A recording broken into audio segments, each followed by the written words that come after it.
Hi guys, welcome back to My Steps to Sobriety, my show on YouTube and as a podcast with me, your host, Stefan Neff. Today's another fantastic day, good day for an interview. I've got Amy Beth Weeks with me, a woman who is wild at heart and who loves to live her life in to a degree in a rebellious fast lane. And what works better with that than an addiction? And of course, we want to have the uppers and the downers, mix them just right. Bit of cocaine, bit of alcohol, see how it goes, manipulating our day to make sure that we can really burn the candle on both ends. Yay. Yep. That's right. And once I've just introduced you, I could have introduced myself, minus the cocaine. I used other, for me, the alcohol was the cocaine. It gave me the bang. Mm-hmm. So, Amy Beth, thank you so much for coming onto my show and talking honestly about the past, about your transformation, and about your mission now to spread the word. And that's such a beautiful thing. I'm honored to have you on my show. Well, I am appreciative and grateful. This is such an amazing thing to me. I love connecting with new people, and I'm just really excited to share and connect. Because it's so different, isn't it? When we are using and living our life, then it was a life of hiding. You were hiding that you were thinking about the alcohol. You were hiding that you were buying the alcohol. You were hiding the alcohol. Then you were hiding that you were drinking it. Then you were hiding that you were drunk.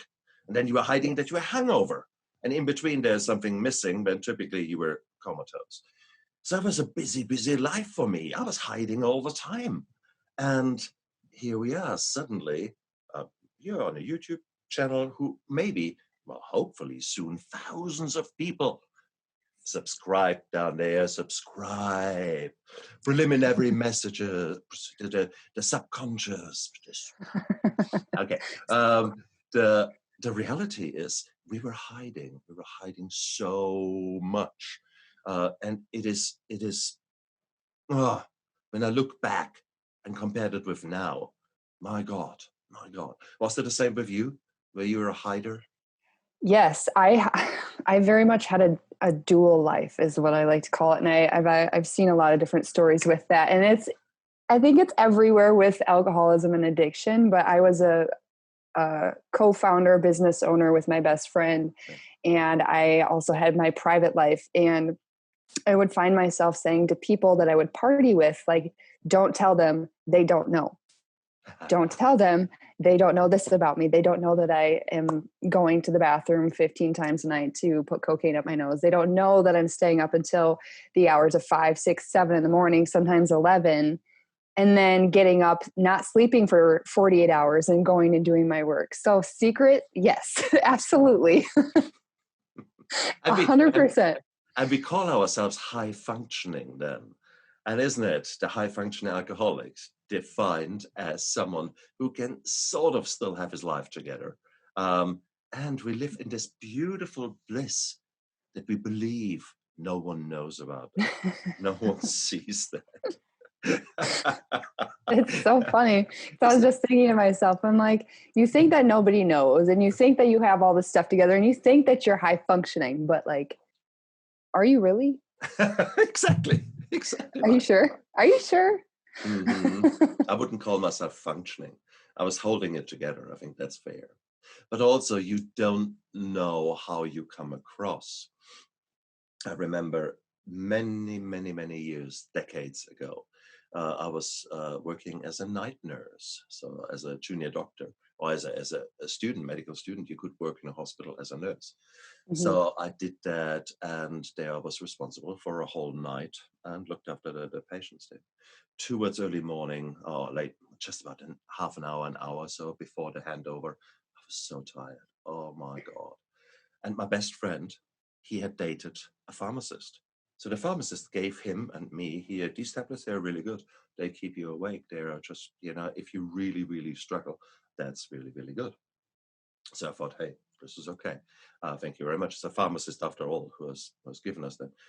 Took that. And then 6 o'clock handover came, and Stefan handed over. It was really, really good tonight. The night was fantastic. We did this, we did this, we did this, we did this, we did this. Nurses were sort of going back, what the hell? And it was a form of speed she had given me, an amphetamine. And I was bang, bang, bang, bang, bang, bang, bang. You tell me, you can't see that this is not me. Yet here we were sort of believing that. And that was actually an honest mistake. I thought this is something like you can get over the counter caffeine things that wake you up. And I thought that's what he had given us. Oh, no, that was caffeine on steroids. But I'm trying to say, the nurses knew damn well that I was not my usual person. And that's the same when we drink. And that's the same when we use. So there's no way that you alter your state of mind and other people don't see it, isn't it? Yeah, I agree. And it's funny now because living that life, I can see it from a mile away. I'm like, first of all, your eyes are like dilated, right? And I'm like, people walk by at like this, it's a sober living house and there's people that know each other, they visit, blah, blah, blah. And I was talking to one guy and I was like, he's high. He was like, how do you know? I was like, I just know. I'm like, you should know as well. Like, hello. How did you miss that? Like, are you paying attention? So yeah, I mean, it's crazy to think about all of the situations and the circumstances that I was in and the work environment that I was in. And I'm like, how did I think that they didn't know? But also like, how come nobody was like, what are you doing? What are you okay? What's wrong with you? How come nobody, and it's such a weird line. I feel like for people, they're like, I don't know, she seems kind of off, but she's kind of weird anyway. So maybe I'm just not going to say anything. But now I'm like, people don't have that rigorous honesty or that conviction to be like, hey, are you okay? Not always. So. Well, 95% of alcoholics don't believe that they have a problem. So there's, of course, that fact. That's what alcoholics do. That's what the alcohol does to us, our addiction. That's our behavior, full stop. The problem is with so-called friends. We, of course, surround ourselves with people who are at least using or drinking as much because we know deep inside that actually it's probably a bit over the top. $50,000 for snacks per year. Ooh, that's a lot of snacks, kind of a thing. So, okay, it is, so we surround ourselves so that we don't look so bad. And so there's that self-selection. So maybe the people around you were just as bad as you, number one. Number two is all humans try to avoid pain and seek pleasure. That's why we're using. True. So there is that. Now, the same applies to sober people out there or people who have never used, let's put it like that, who don't have the insight. They shy away from the hard decisions. They don't want to do the hard calls. They rather keep their mouth shut because they avoid confrontation. So you've got all that. So bottom line is, you're a bit in a lose-lose as an alcoholic because no one wants to touch you. You're probably not the nicest person when you're not using because you're hungover and you're shitty and erratic. So that doesn't help. So you're not really open to anything like that. So, it's the perfect Just hit all those storm. points over there. That's right. Tick, tick, tick, tick. I was certainly there, a bear with a headache when I didn't use.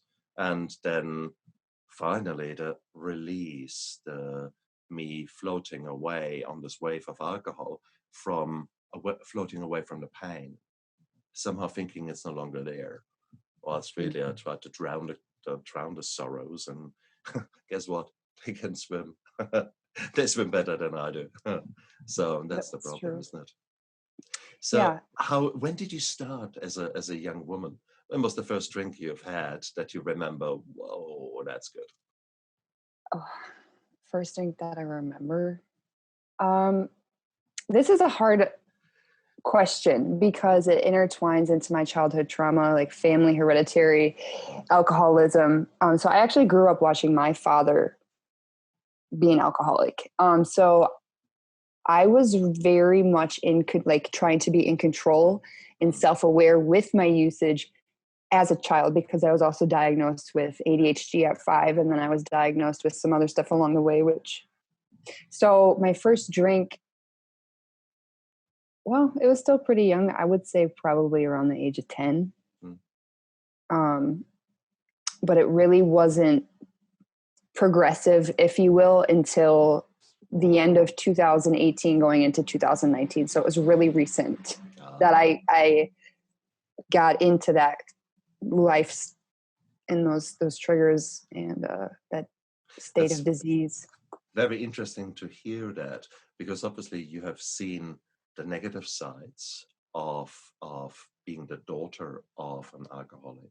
Mm-hmm. And therefore, normally people sort of either shy away, or hopefully if the alcoholic actually then turned his life around, the same children who have got a genetic predisposition now see how daddy got his shit together and the techniques that he's using. Was that what was happening in you, or did your father continue to drink? So a couple years ago, we did a live broadcast on Facebook together, and he had told me during the broadcast that he was one day sober.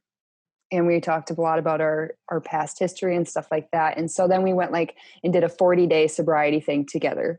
And I was doing it as being a support system to him. I was like, I will do this with you. And then I started seeing somebody who was a walking, talking 28-year-old version of my father.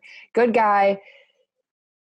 Just, like the rest of us, we have some stuff, right? So that's what started that. And then my dad is actually 1 month or 2 months ahead of me right now in his sobriety. So we're doing Excellent. Yeah. Excellent. Very cool. Congratulations, Dad, out there. Yes. If you listen to that, now you should, of course. Yes, the man, you're my hero. Because it takes a lot. I mean, he would be a little bit older than you. And so he is, for how long has he been drinking? As long as you remember, basically, at least. Exactly. A long time. I would say childhood. There's also some trauma up in there as well, as most people have. So it's as long as I can remember, yes. Shit. No, that's serious stuff there. And for him now to turn his life around. Wow. And that is the most beautiful journey. So how many months are you guys now? Where are you? Today is actually my 9-month anniversary. Woo-hoo! Congratulations. Thank you. Fantastic. And that makes him 10 months. Excellent. Yep. January. Yeah, 10 months. What a life. What a life.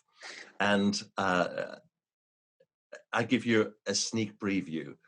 The way you feel right now is nothing compared with how you will feel in a year's time or in 2 years' time, because that journey will continue and you will expand, and that ball of energy in you will become stronger and more powerful, and it wants to come out, and it comes out in creative ways. Your photography will go nuts, but it takes a little while to actually sneak back in. For the first 18 months or 12 to 18 months, I was an empty shell. And I had been trying to drown my sorrows probably for about 10 years, where I was really drinking too much on and off. And especially at the end, far too much. And yeah, I had trouble finding myself, but I did. Hell, I did. And that journey is just keep going. It's like a rocket. You can't stop until really the fuel is burned out. And the amount of fuel I've got left in me is so fantastic. I want to see your pictures in a year's time. It would be cool to compare them now and then. Shit, this will be. There's a follow-up that we need to do in a year's time. I want to hear Amy Beth, the new and improved version. I am all for it. Yes, exactly. 100%. Oh, goodness. So here you are. Here you were the daughter of an alcoholic, the perfect silent daughter who didn't know what was happening. So that was a lot of things happen in that journey alone. Many of my guests have spoken about that, who were suffering, for the lack of a better word, never knowing how the home would be. You defended yourself against the urge, and then what happened? How did you start drinking? How did the cocaine come in? What did it give you? So a couple of years ago, I started going through the divorce process, which really opened me up to being really vulnerable, not knowing who I was, not having direction. And so I made friends in my work environment, which was like at restaurants and, stuff like that. And I kind of just was trying to break out of the shell of who I was, because I felt I was a stay-at-home mom. And I had my first son by the time I was 21. So I didn't have like the normal early 20s that most people get to experience. I've been adulting for most of my adult life as a parent. So when that process started to happen, I slowly kind of incorporated myself in going out. I was a bartender. I didn't drink a whole lot. I was still responsible in that sense. And then as time went on, when I didn't have my kids, I would find myself trying to go out and get social. I didn't know how to be social, and I didn't accept myself. And so I was trying to find that self-acceptance outside of me, and consider it a social experiment. Like, in which ways are people interacting with me? How are they interacting with me? When are they talking to me? When are they accepting me? When are they not accepting me? This has been like an ongoing thing my whole life. So of course, at the age of 25, it's still going to be there, because that's like the foundation I built myself on. So moving forward through the last couple of years, when I started dating my ex at the time, I was watching him party and him ingest certain things. And I realized that, this is what I thought to myself: I'm one of the most healthy people around. So I'm going to fit. Yeah, right. That fixing thing happens. I want to be here for him. But the only way I can spend time with him is if I am doing what he's doing. And I actually started slowly being like, okay, like, yeah, let's do this. Like, yeah, okay, I'll indulge a little bit. And then I had so much fun. It was so much fun at first. I was like, oh my gosh, these people are talking to me. They open up.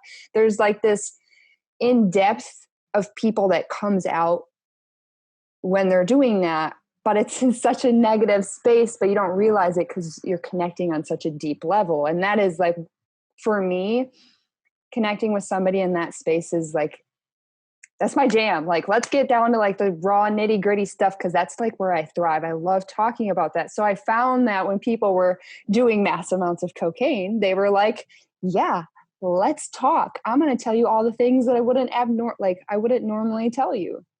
So it became a thing for me, and I was addicted to that rush of having that interconnectedness with other people. And I actually found that my ex was more willing to open up to me at 2 or 3 in the morning, and we'd sit for talk for 3 hours. And that's not something that would normally happen during the day or when he wasn't doing those things. So I found a way to connect with him. It was just an extremely unhealthy thing. And then it progressed into much more. It was like that red tape over the light switch that you don't think is ever going to get peeled off. And all of a sudden you're like living in it. The light switch is flipped and you're like, oh crap, I'm actually addicted to this feeling and living this life. And I'm buying cocaine at 3 p.m. before I go to work. And I'm only giving out this much of it, and I'm going to keep the rest of it for me.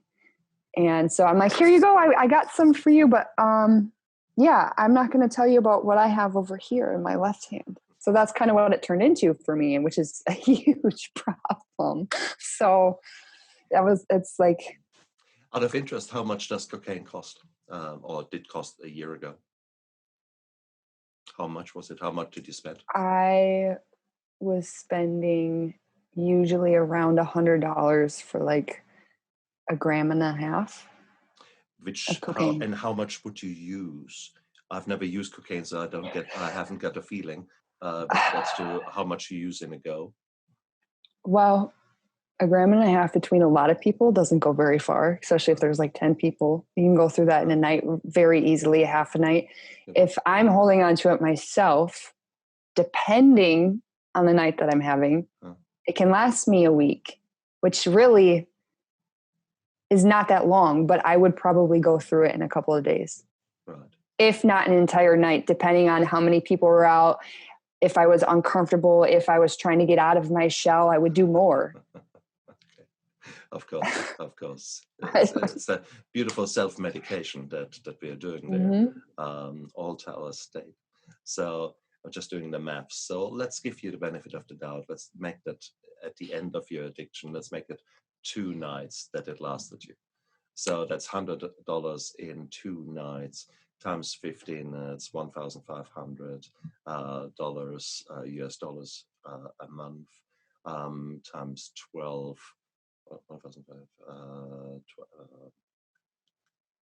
18.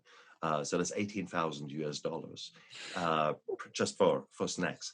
That's cool. Okay. And then we haven't talked about alcohol yet. So, I mean, I was drinking a bottle of vodka at discount price. That's about $30. I had that a day. So add that all up.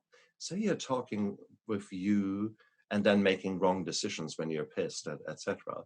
Add that in, that's probably about $50,000 a year, 50,000 US, that the addiction cost you towards the last end of your using. That's a conservative figure, actually. So when you actually look at it from that angle, you think, oh my God. It's crazy. Isn't it? But we don't see it that way, because as addicts, we're looking at the here and now. And it is just that matters. That matters. Tomorrow, tomorrow is tomorrow. In an hour, that's we don't want to know. And that's the weird thing. So it was so easy, actually. I didn't always have to buy it myself. It was everywhere that I was. And so if I didn't have it, somebody else had it. And I also, I often, my friend group in this setting was very large. And so like, if it wasn't this person, it was that person. And they're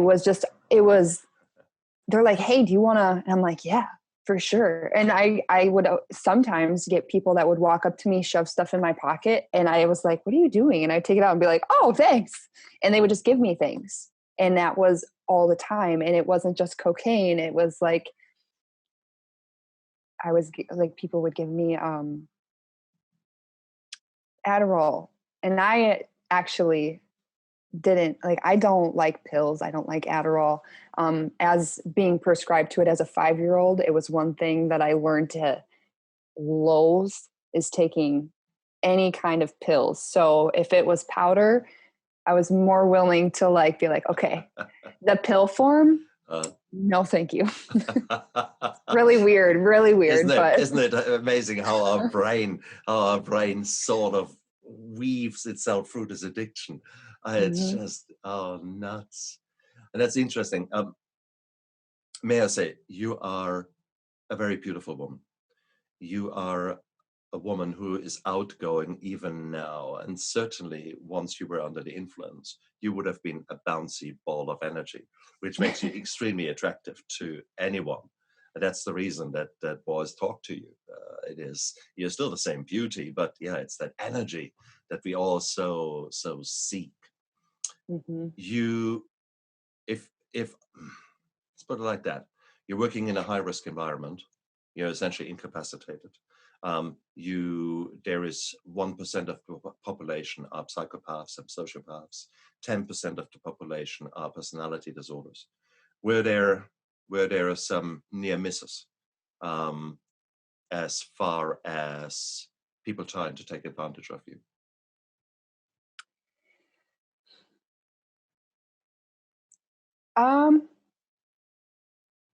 I don't have any specific situations in mind, but when I was in that environment, I like to come across very hard edge. I used to walk around with a boot knife and pocket knife, and I've got these I'm going to call them shit kickers. These boots. And so I was like, as masculine as I could present myself in female form, but it was supposed to ward people off from me, but actually it attracted those who wanted the challenge.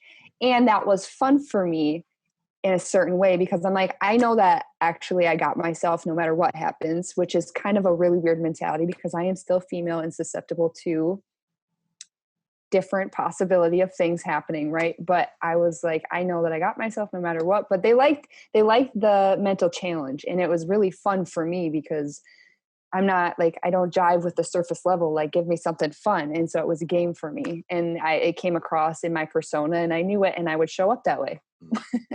And that's interesting, isn't it? Because that's also what the alcohol allows us to do. It allows us to take on a different persona, and the cocaine and a mixture of whatever you're using. Isn't it amazing? Because there are different Dr. Jekyll and Mr. Hyde living in us, and I haven't found yet a good female example of Dr. Jekyll and Mr. Hyde. So we stick with the male picture. But it is just that, the yin and yang in us. So yes, I can see you as a kick-ass girl. Oh, I very much can. That's right. And it's that persona. So I understand it 100%.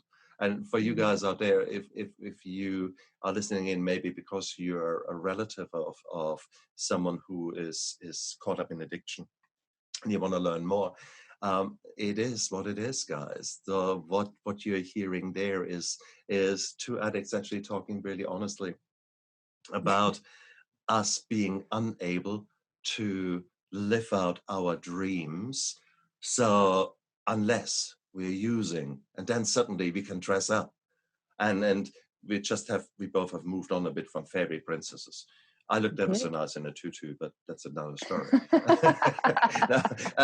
The reality is that nowadays I can go to the equivalent of Comic-Con done up. Nowadays I do photo shoots myself as the most recent one that I did was Kintsugi, for the cover of my book. So my book, My Steps to Sobriety. What you see there is the principle of kintsugi. So in Japan, if something is broken, it doesn't necessarily mean that it's bad. So there's an art of using broken things and gluing them together with gold paint and gold glue, and make something new out of it. So, and I love that so much, because we are broken people. Yes, we can fix ourselves, etc. So I did this photo shoot, 4 hours of makeup, that turned me kintsugi, basically. And it was, so I do that nowadays. So I have got now the balls to actually do that. Rest assured, when I was an alcoholic, I would have never, ever, ever done that, because my mind then was so weak compared with now in sobriety.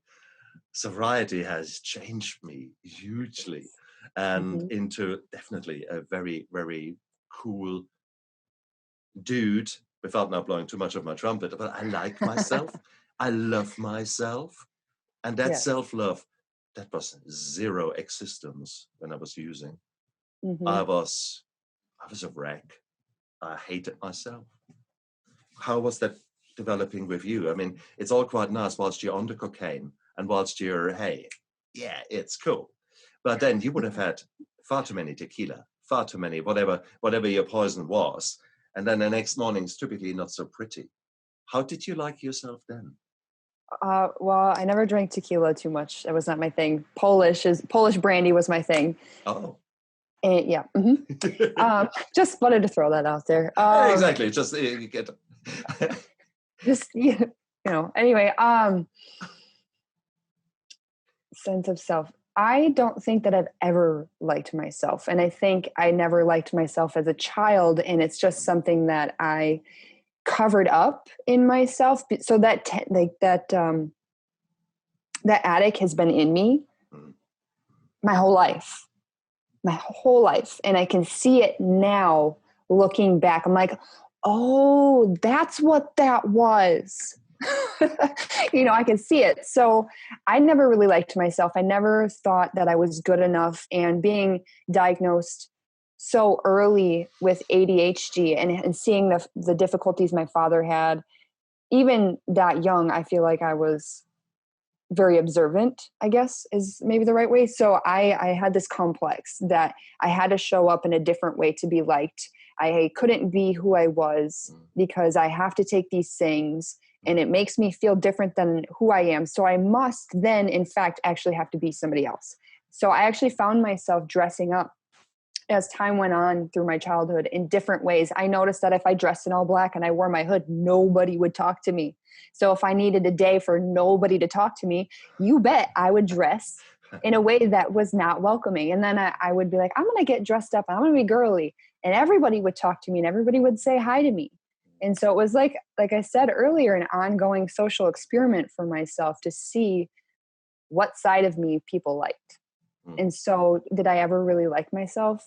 No. Did I come across as confident? In some ways, yes. People are like, but you're so confident. And I'm like, wow, I don't understand why you say that. Being forward can be taken as confident, even if you don't like yourself, I've found in my own personal experience. So while I was using, it was fun during being out.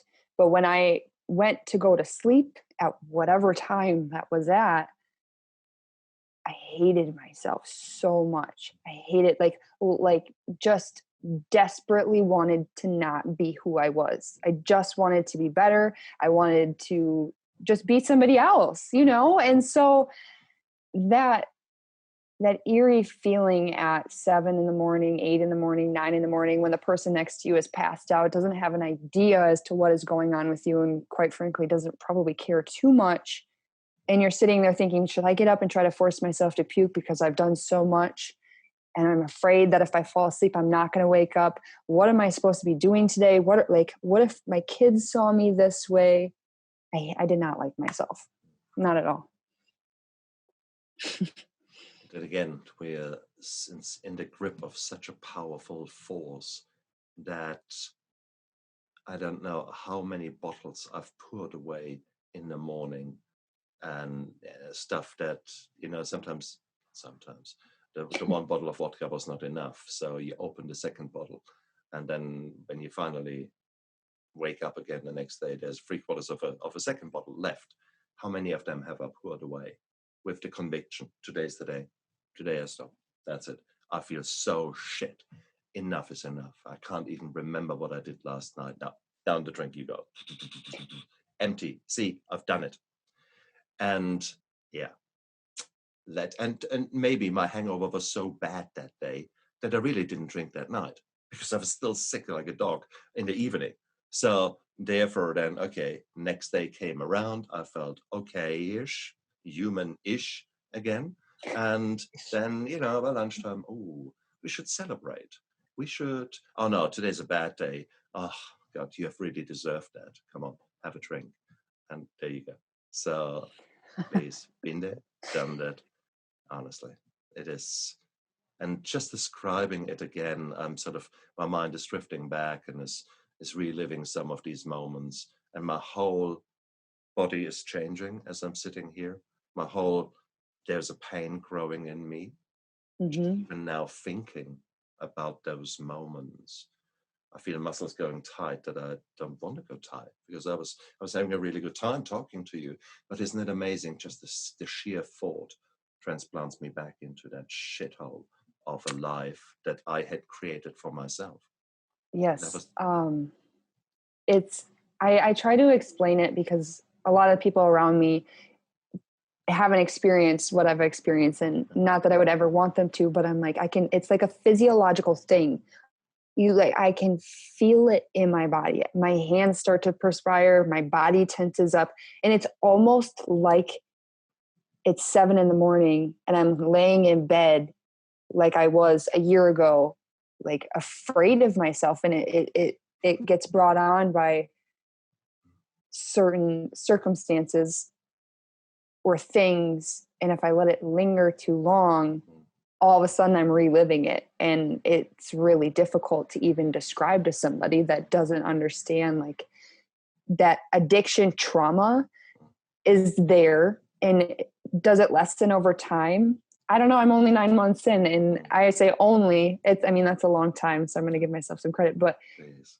I think we have, and I don't really know, but like your body remembers things even when your mind doesn't want to. And so your body is like, nope, that's real.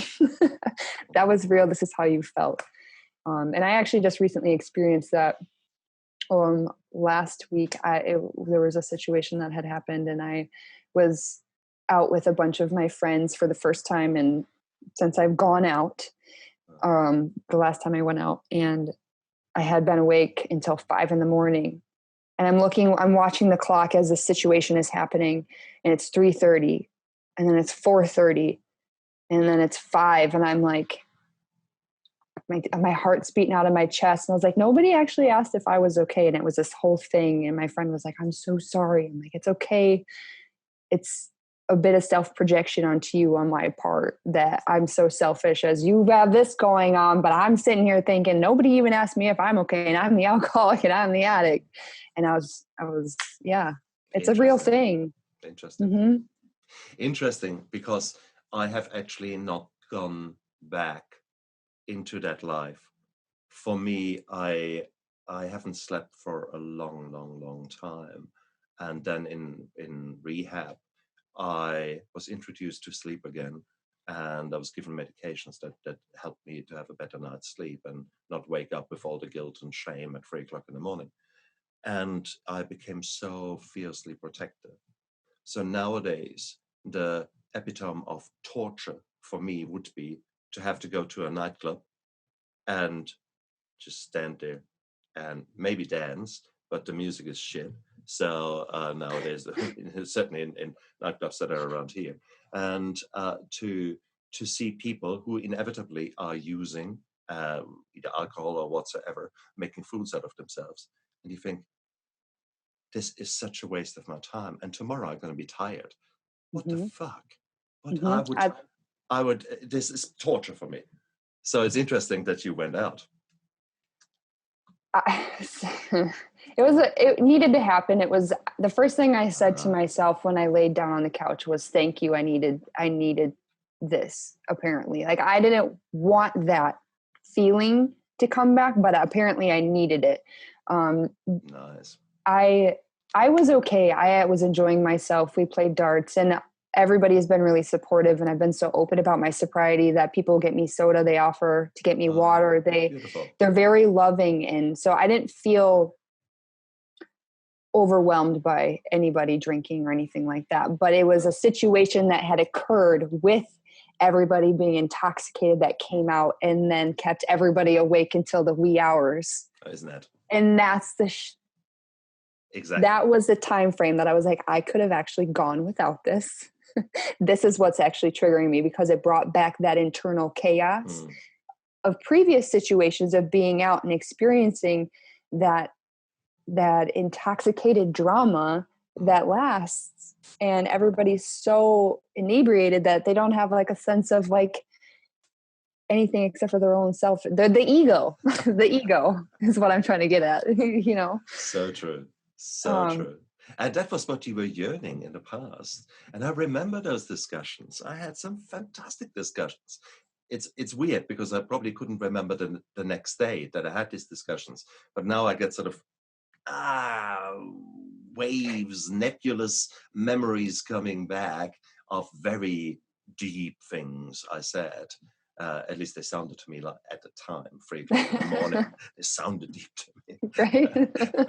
It sounds good. Exactly. It's just we have got a beautiful brain. That is the neuroplasticity. The way we mold our beliefs and mold our conscious construct is just amazing. So I probably sounded like a drunk orangutan. It's just, the reality that what you get in your mind, and the kind of, the way you think you look and the way you look. Yeah. Oh dear. And then something changed. Then something you actually, something. What was the thing? You alluded already to me that your father was ready to Mhm. move, and you was ready to support him. Tell us a bit about that, because here you were living that rebel, that coming out of yourself, that dressing up and therefore putting a different mask on, which suited you well whilst you were wearing that mask. What suddenly changed that you did not want to wear that mask anymore? The so in January, I had gone out on New Year's and I told myself, I don't want to live this way anymore. I cannot possibly live this way anymore. And so I let myself go out. It inevitably was a bit of a shit show for other people. And I sat back and I watched and I kind of indulged a little bit, but not as much as I had done previously. And then I went about 30 days, I think, without drinking, doing cocaine. I was sober for 30 days or so. Withdrawal? Did you have a withdrawal at that time? I had a urge. The urge was very much there, more so for the cocaine. And with the cocaine comes doing for me, it was shots. I didn't like to sit and drink a beer. I wanted to do it quick. Right. So people could never really see how much I was actually drinking. They're like, you didn't really drink that much. And I'm like, that's how good of a drinker I am. You don't know how much I'm drinking. Amy Beth, it's called tolerance. Okay, it's the tolerance that you're building up, and that means That's true, when another person has got 2 drinks and is half under the table, you're saying, "Okay, that was breakfast. Yeah. That was a teaser. Yep. Let me show you." Yes, that was very much me with shots, especially. But so my last night out, I was going through the breakup. I was moving out. I was moving into my best friend's house, who was also my business partner. And I went out. I told her, I was like, I'm going to go out for a drink. And it was the place that I was working at, but I wasn't working that night. And my regulars were there. And they were like, oh my gosh, you're never on this side, because I'm always behind the bar. Right. And that's not necessarily true, but I don't go in there just to sit down by myself. Usually I've got a charade of things going on. And I was like, yeah. And I was hammered in about 2 hours, just hammered. And so then my bar friends showed up, and there was a bunch of guys. And they're like, hey, you want to come with us? And I was like, I don't know. One of my friends at the bar was like, Amy, are you sure you don't want me just to bring you home? And I was like, nah, I'm good. Actually, I'm going to go with these guys. They got fun stuff. I'm going to go do fun stuff. I don't really remember a lot. I know that we bar hopped, we were doing drugs. And the next thing I know, I'm at an after party drinking Seagram 7 and Kool-Aid. And I look back now and I'm like, I know that I was entering a very unsafe zone in my addiction, because I do not drink whiskey, and I'm not going to drink shitty whiskey with Kool-Aid at 5 a.m. What? Seagram 7 and Kool-Aid? That just sounds disgusting. Like, who does that? It doesn't matter. It was alcohol. It didn't matter. I was so sad. I was like gravely upset that the alcohol was gone. I'm like, what do you mean we drank it all? And I'm like, well, is there like any Coke left? And they were like, yeah. And I was like, all right, sweet. Like, and also I had a chiropractor appointment at like 8 or 9. And something in my head said, I can do this. I can party all night and still go to my chiropractor appointment and live my life, and then go to work at whatever time I was supposed to be at work at. No. So I think I was like one of the only girls at this place. And there was a girl that showed up pounding on the door at like, I honestly don't even know, like 7 a.m. And it turned into this thing. She punched this guy in the face with a coffee pot of sorts, not a glass one. I honestly don't remember. I could just be making this up, but I'm pretty sure it was either her fist or a coffee pot. She punched me in the face next, twice. And so that was shocking. You think that you like, it's almost like you think that you're sober when somebody hits you in the face. You're like, oh, I'm awake now. And then it happened again. And I was like, what is going on right now? What am I doing in this house? What am I doing? It turned into this whole fiasco. I ended up getting an Uber to my car, and I sat in my car for probably 2 or 3 hours. And I was crying. I was in shock. I was like still very, very drunk and high. And I ended up having to make a phone call to my friend out in California who has about 9 or 10 years of sobriety, who's seen me kind of go through some of this process. That was not a fun phone call. And then I had to go home to my best friend and business partner, who did not know that I had an issue with all of these things. So my dual life was coming to an end. And so I had to go home and I had to face the music. And she supported me, and she was like, go get in the fucking shower because you reek. She's like, we're just going to brush you up real quick. And then I ended up visiting my friend out in California. And he was like, have you thought about getting into like a recovery program? And he was the only one that had asked me that. And I was like, why would I do that? I think I'm good. When I got home, I realized I can't have him as my main support system for my sobriety. If I'm actually going to get sober, I do need people, because he's a coach and all this stuff, and he does recovery work out there. I'm like, I don't actually want him to be my foundation, right? So I was like, yeah, I think that I should. So when I got home from California, I blasted myself on social media that I had a problem and that I had been like X amount of days sober. And that was a wake-up call. The wake-up call, unfortunately, wasn't being up until 6 a.m. after having a girls' night, sleeping all day, missing my alarm to go pick up my kids an hour and a half away.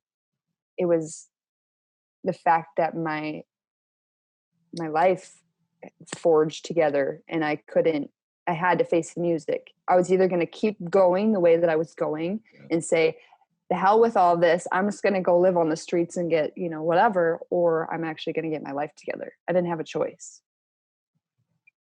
Beautiful. Beautiful. And that's the most beautiful moment in your life, the most painful moment, when you're so sick and tired of being sick and tired. And that's where the magic starts to happen. That's when you take your first step. Wow. Mm-hmm. I'm so pleased for you. I'm so pleased for you that happened.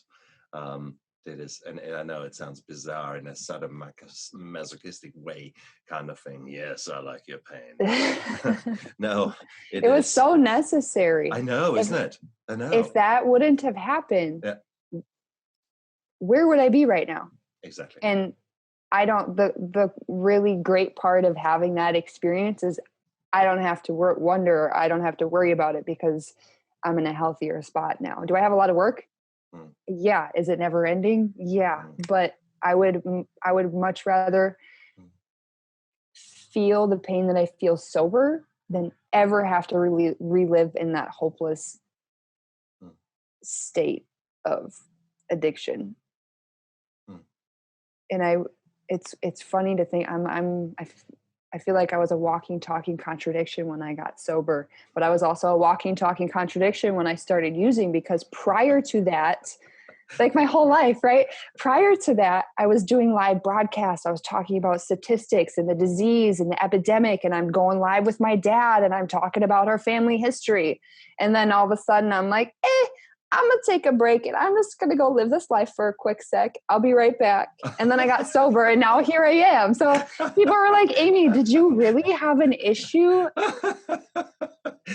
Yes. No, I did some months of intensive research. That's right. I feel like I'm going to start saying that. Actually, no, I was just intensive research. Yeah. That's right. Exactly right. But it just shows we are such weird human beings. We just hate the pain, and we often create that pain for ourselves. And it's getting worse and worse. This social media pressure that you have to be a certain person, that you have to be a certain bouncy personality, even if you are actually an introvert, Yep. even if you're actually not not fulfilling the norms of society, let's put it like that, or your own expectations, which are often enough so much more stringent and so much more harsh. And I mean, I was setting myself up through most of my life. Completely every single day, I created the sense of failing because my to-do lists would be sky high. There's no way that any sane person could possibly even do 10% of what I created as a to-do list for that day. Yeah. So therefore, by the end of the day, I had proven to myself I'm a failure. And that was one tiny amount of self-fulfilling prophecy that I created. And like you, I never loved myself. Even when I was 18, I had done heaps of martial arts. I was a dancer. I had a bloody good figure. With hindsight, did I like myself? Not at all. Not at all. And that was that this bizarre dysmorphic vision. You look at yourself and you think, oh God, you're disgusting. And other people say, what do you mean? What do you mean? Look at you, there's not an ounce of fat on you. You're trained like a bloody machine. And no. Look this, or look at my nose, or look at, I've got a pimple. Oh my God, the world stops. I've got a pimple. And it's that kind of focus on the negative that we are so good at. And I was a master in that. And yeah, I see you. Yeah. It rings true for me in a way of like, I've actually, this is going to sound weird, and I've actually just recently started talking about this, but the physicality of myself, I've never liked, and I've never wanted compliments. I've never wanted that. I never wanted to embrace the feminine side of me, because it always brought on all of this attention. I'm like, now I can understand that it's because I didn't like myself enough to like just simply embody who I was. And I didn't want other people to be attracted to me. And I didn't want other people to compliment me. And I didn't, because I didn't like myself. So I couldn't understand like this. You were like, oh, Amy, you're so beautiful. You're so this, you're so whatever, and you're skinny. And I'm like,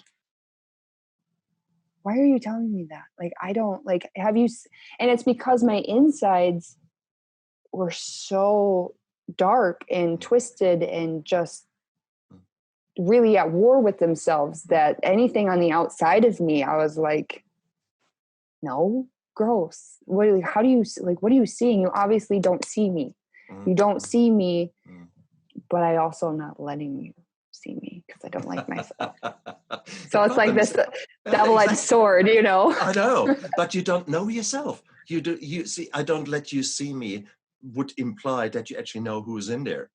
And I didn't know who was in there. I didn't know that gorgeous person that I see now. And this person that I can be proud of, that was hidden. That was probably not even in existence 7 years ago when I went really, off the rails. Right. No, it is, I have created that now with the skills that I started to learn in rehab, and now have not perfection. I'm far from perfection, but some things I have mastered and I got really good at. So nowadays I can ride an urge. I can ride a wave of anxiety. I can surf that wave rather than getting drowned by it. So I've learned those skills, and that therefore makes me a little bit stronger. Therefore, it makes me love myself a little bit more about that skill. And then there is something else. And then I write another book and I think, wow, I did just do it. Or I have a really cool interview like here, I'm talking to you, and I'm coming out. I will walk from here to work and I will have a big bloody smile on my face because this was a good morning. Because I realized so much about me, but also learned so much about you. So all these little things, we make conscious little choices in our sobriety that turns our lives into this really cool life to have. And that's what I think what people need to see. So guys, sobriety has very little to do with not drinking or using. It has to do with shaping a life that suits you, letting yourself come to a position in your life where you can be proud of yourself and finally start loving yourself. It sounds corny. It's surrender. It's true. Very much so. It sounds all corny, and when you first hear those words, you think, first of all, there's still the denial that there's nothing wrong with me. And then when you finally admit, okay, there is something wrong with me, then people come up with these big words, and you just think, oh, come on, take a break. So, but yeah, it is yeah, Amy Beth is there. So she's the living example. Is the living example from turning around and suddenly finding new people and creating that new life. So it is, you've just restarted your photography. I mean, how does it feel to be creative and be in control of a shooting and of a shoot, shall I say? It feels so good. So good. I, my business that I was doing before, it was like photography based and event coordinating. And my best friend has been there for me through this, but now we get to be two empowered women empowering one another. Nice. And, she's helped me a lot with being like, just do it. And I actually left my full-time job as a DSP, a direct support professional, to do this. And I was like, okay, I'm just going to start doing this. And I got into lifestyle and branding, and I've actually had a lot of success so far, which blows me away. I wake up and I'm just like, this is my life. This is my life right now. Okay. That person wants, you want me? Oh yeah, absolutely. So it's really fun. It's cool because I feel like I can, be that person that I never had for somebody else. And that's a really big thing for me. And so my passion is photography, but I also have a platform where I can speak on my truths and show my creative work, but also give gifts along the way, and not just like conversation, but, in projects and collaborations, I'm working with different budgets, and a lot of it sometimes ends up being a gift, but that in itself, I'm like, I have so much to give, and I know I do. And it just keeps, it's like, I don't even have words for it. That's how good it is. That's exactly how good it is. And how cool is that? It is to have an honest smile on your face when you say that, to look into the sparkle in your eyes. It's just, it says a lot. It says a lot. And that is sobriety. You are just literally living sobriety. And it's awesome. Absolutely awesome. Oh, goodness. So if people want to know more about you, Amy Beth, where can they find you on the internet? How can they get hold of you? Because they might say, oh, wow, how did you do that? So you might, there might be more answers that you can give to people. I have Instagram and Facebook. It's Amy Beth Weeks, and that's my user tag, or whatever you call it. Social handle. Yeah, the Insta handle on Instagram. Oh my goodness. Cool. Amy Beth Weeks on Instagram and on Facebook. There we go. There you go. Excellent. Excellent. And what kind of photography do you do? I don't consider myself a contemporary photographer. I consider myself an adaptable photographer. So I like to do creative shoots, but I am right now trying to focus on lifestyle and branding. And I like to do more of the candid essence. And so when I show up to a photo shoot, it's me, my camera, and my iPhone.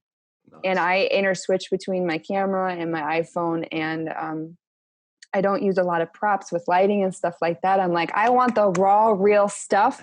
Whatever I get, I'll make it work. And, I feel like that really embodies my life in general, especially now. Perfect. So. Nice. And that's, of course, that's the phase you're going through, because right now it is so, it is all of you, raw and honest. And we get a kick out of that. And that's exactly the kind of portraiture that I like to do. I like to show people in their beauty, but a beauty that you will not see me doing hours of makeup on a model. I want to see the little wrinkles, the laughter lines around her face. That is where you look beautiful, girl. Not the kind of I'm fine. Yes, fine. The essence of their being. Like, let me just see you. Correct. That's exactly what I love. That's what I do. So we are two souls alike, you know that. The only problem is we're a little bit far away in order to do a shoot together. But ultimately, this would be a damn good shoot.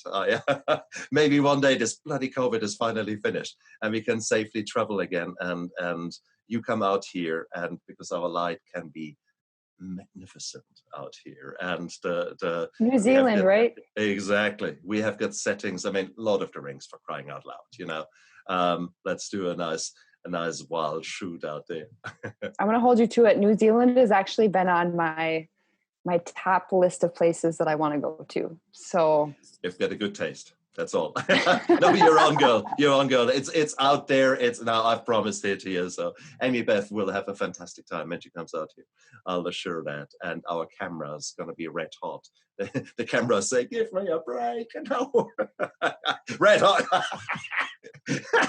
There you go. Touche. So, guys, you have heard it here. If two numbnuts like us can get our life together and actually go out there and be open and honest, have a good time, have a ball, and not feel guilty and ashamed about it, hey, I think you guys have got a fair chance, okay? If we can do it, I guess you can. So, no, that's brilliant. Amy Beth, I'm so grateful that you came today on my show. It was an absolute gorgeous thing to talk to you, and you put certainly some thoughts in my mind where I need to reflect. And as you said, the story never ends. The journey never ends. This path is ongoing until one day I'm dead. And then I'm not sure if it stops there. I don't know. So it is. And it is not, oh my God, this path continues. No, it is the cool, what's around the corner? What's next? What's next? And I'm so grateful that you have joined me a little bit on that path, which I find fantastic. And thank you for sharing your insights, and thank you for being so open and honest and authentic. That is what this world needs.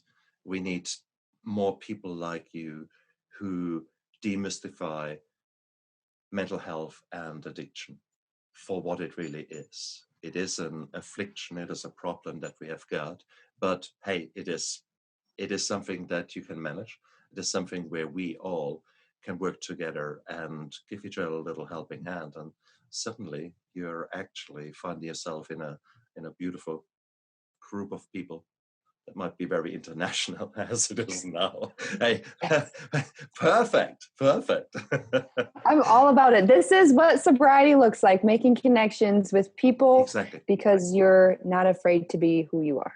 Perfect. So I appreciate being on here, and sharing is like my favorite thing. So this is just the icing on the cake for my 9 months. And congratulations again. And please give your dad a big hug. He's my hero for turning his life around, warts and all. You guys out there, look after yourself and make this a day to remember, regardless what this day brings. I wish you good luck in the United States with your elections, and hope that everything finally settles down, and one way or the other, we have got some kind of certainty that at least you can move on in whatever color it will be. But yeah, I hope everything goes well for you, and you guys out there, look after yourself. Bye.